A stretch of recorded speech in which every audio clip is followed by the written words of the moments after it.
Coach, you can take your mask off. Oh, I can? Yep. Okay.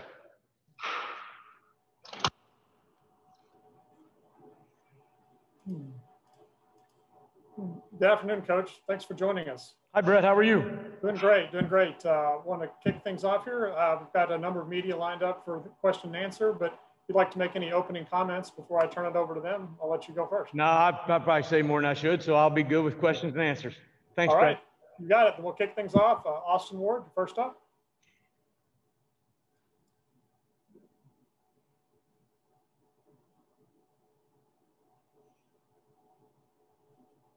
Sorry for the delay, Kerry. Okay, Austin. I know that you've touched on this a number of times throughout the year, just about the difficulty of going through day-to-day with testing and the way this year has worked out. From a coaching perspective, has this made this the most challenging year where every week it seems like you have to adjust the personnel and you don't always know which guys you're going to have by, a Friday night or next Monday night? Sure. What I would say, Austin, I would say it made it the most rewarding year because of the commitment on the part of the players and how eager and willing they have been to adapt, adjust, overcome, play different spots, whatever it takes. And so, rather than focus on how hard it's been, honestly, I've just been really gratified to be around a group of kids like this and their eagerness to just whatever it takes, Coach. And they've been fantastic. Next up will be Bill Rabinowitz. Bill. Hi, Terry. Hi, Bill. Could you just kind of speak to the challenge that Alabama's offense presents? I mean, you were going against a good offense last week with Clemson, but it seems like Alabama's at a different level. What do you have to do to try to slow them down? And specifically, your defensive line is going against a very, very good offensive line. Yeah, this is a great offense. It is a complete offense. They're now 5 All-Americans on the offensive side of the ball and a Heisman Trophy winner and the runner-up. And, they have great players, but they also have a great scheme. And they understand how to attack defenses.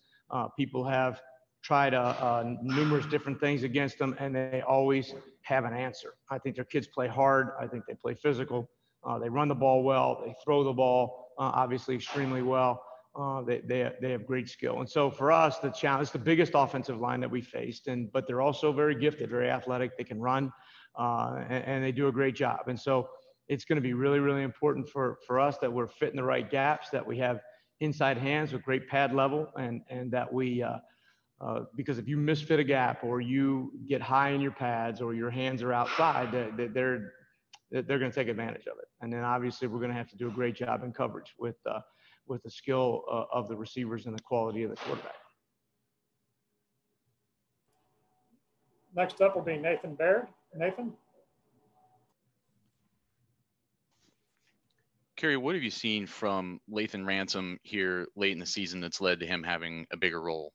Yeah, he's just continued to improve every day. And Nathan, I think those are the kids that probably suffer the most from the structure of the way summer went and in a shorter season and all those kind of things, because Lathan was, he was in COVID protocols and all those kind of things and really shorthanded on some of his time and preparation, and then not having the opportunity to get those kids in games early in the year to help them develop. I actually ended up, I think we all felt like he was doing a really good job in practice, but as you know, that's different than the game. And so he showed up and played big, when we needed him to, and he continues to improve and develop, and we're excited for his future. Next, we'll have Ralph Russo. Ralph. Hi, Kerry. Hi, Ralph. Wanted to ask you a little bit about Ryan. You've been around Ohio State football and Ohio football for all your life. Yep. Why was Ryan, in 2 parts, why was Ryan a good fit, and what was the evolution of the offense that he brought in to Ohio State? And maybe why was his personality a good fit to replace Urban? I would say this. I would say, first of all, the offense, when he showed up and we started doing 7-on-7s and things like that in spring ball and training camp, there was a completely different feel to the passing game. And he brought elements of the passing game that were really, really challenging. And it was like a cold water in your face. You go out there and practice, and he's very, very creative with what he was doing in the passing game. That was the very first year, the very first day. You could feel it. And so it's just gotten better and better. You know, I watched them last year when I wasn't here and watched what they were doing offensively, and it's an incredible thing. So I think he's a brilliant offensive mind. But I also would tell you that I think he's a very, very gifted leader of young men. And I think that he has managed to bring us through this situation as well as anybody could possibly have done, from leading me as an assistant coach and our staff to every support person in the building. And then obviously what he's done with our players and their families and the communication with them. He's a player's coach. He feels the players. He talks to the players all the time. And I think that's one of his greatest gifts. And he has a really good understanding of this type of young person in this environment. He will frequently give us suggestions on things to read or watch that don't have anything to do with football, but have everything to do with young people. And it's really helpful. You know, and so I think in part because he's younger, I think in part because he just has that great sense of people. He is really, I'm really enjoying watching him lead this team. Next will be Joey Kaufman. Joey, you're up. Hi, Kerry. Obviously, Hi, Joey. You were around in 2014 when Ohio State and Alabama played in the semifinals. From your perspective, how has their offense changed or evolved from 2014, the last time you guys faced them?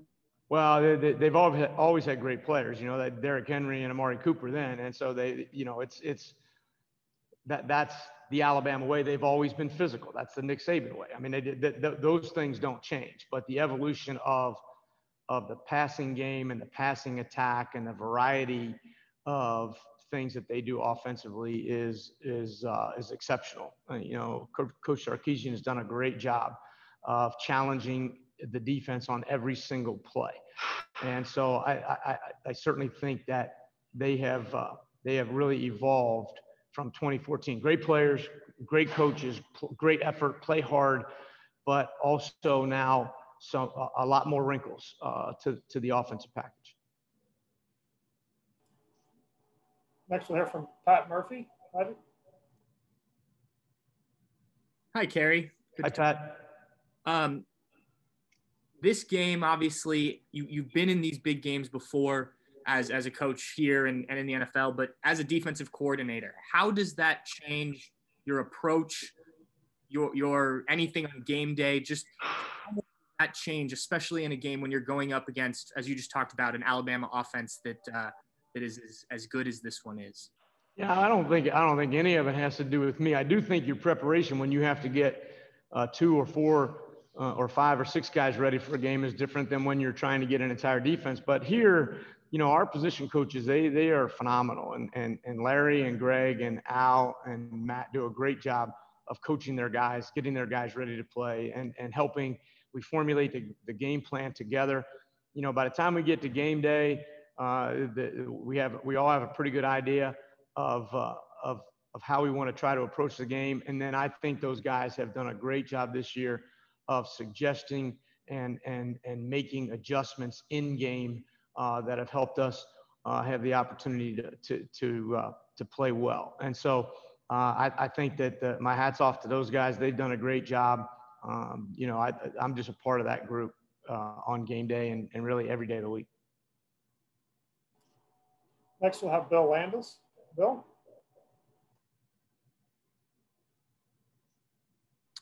Hey, Kerry, how you doing? Great. How are you, Bill? I'm doing great, thanks. That 2014 game against, or I guess it was 2015 technically, against Alabama in the Sugar Bowl.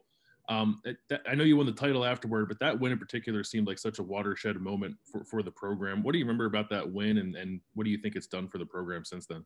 Yeah, I think that stretch, you know, of those 3 games when you're an underdog in all 3 of them, and the way the whole, I would say that even though I had been here for a few years, you really felt Buckeye Nation at that point in time. And I think that Urban, who's obviously one of the great recruiters of all time and had been establishing Ohio State as a national recruiting program and bringing in some really, really good talent, I think that really helped solidify that and helped us take off to be able to recruit with the best in the country year in and year out, and bring in some really, really top quality players. And so I think it was, that 3-week stretch, at least for me, that was a true game changer for our future here. Next, we'll hear from Zachary Braziller. Zach? Harry, Jalen Waddle returned to practice yesterday, and there's kind of uncertainty if he's going to play or not going to play. Kind of a 2-part question. What would them getting him back do for their offense, number one? And number two, do you guys now have to prepare like he's going to play?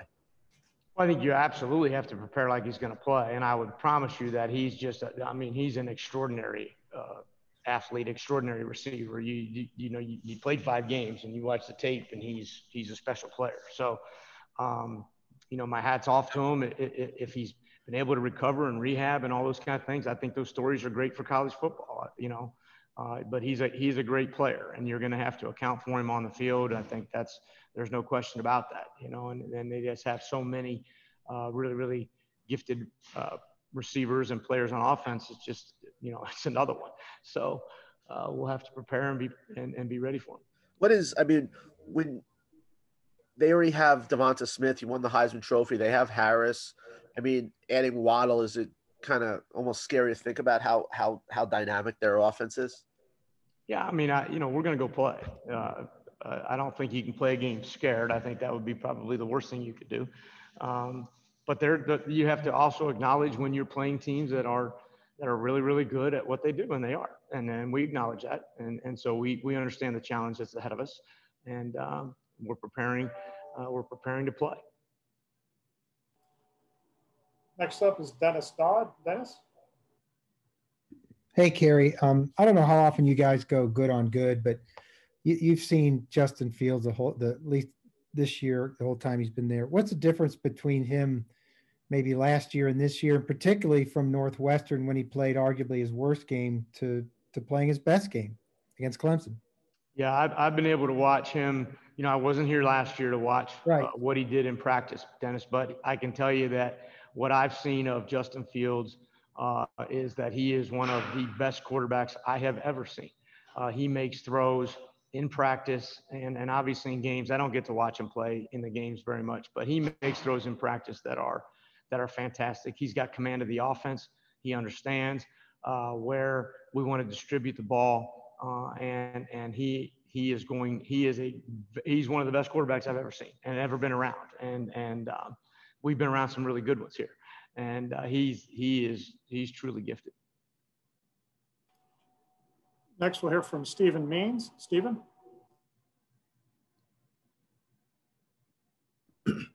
Hey, Kerry. Hi, Stephen. This might be a difficult question to answer, but when you're teaching a cornerback to maybe defend the deep ball, is it more of a technique thing? Is it a talent thing? How do you maybe teach that to a corner? Well, I guess it depends on the deep ball, if it's an outside deep ball or an inside deep ball. But the hardest thing, Stephen, is the amount of reps you can get that don't blow your legs out in the course of a week and in the course of a season. And so it's an art to play the deep ball, and you have to play it to do it. And at the same time, you got to maximize how many times you can do that in a day. And really, it's one of those skill sets that only get better by doing it. And the best way to do that is to do it in practice. And obviously, the more practice, when you don't get spring and you don't get summer, you're going to go. We've talked about that a million times, but it makes it harder. And so it's one of those things that You can only get 2 or 3 of those a day. Now, you can do the finish of them. You can do the last 10 yards and those kind of things. But to run full speed down the field 40 or 50 yards and see the ball coming down out of the sky and make a play on it against a gifted athlete is one of the hardest things in sport. And so it's something that you coach and you teach and you try to maximize the reps that you can in practice. So is there a way maybe you prepare for a guy when you know he might be a deep ball threat versus a guy that may be more of a short pass type of threat, I guess? Sure. I mean, you every week you're spending a good bit of your time studying your opponent and knowing what it is that they do best, and then trying to work on those things.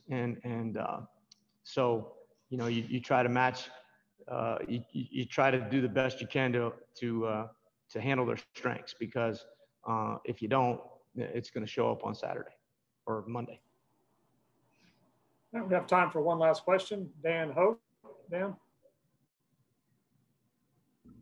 Hey, Kerry, when you're going up against a guy like DeVonta Smith, who just won the Heisman, just what are the different things that, you see as a challenge for, your DBs to be prepared to cover him?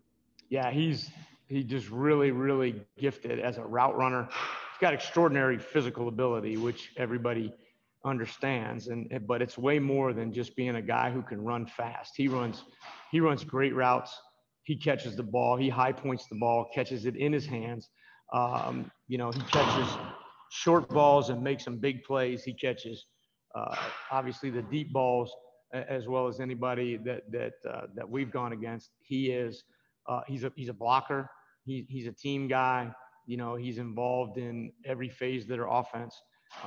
And so you just, I appreciate good players. He's a great player. I enjoy watching great players in college football, because that's what this is about. I get to watch a bunch of them out there every day when I'm here, and I appreciate that. Now, I don't particularly get excited about defending them all the time, but because he's really special. But they got a bunch of specials, and so we're going to go out there and do the very best we can with him.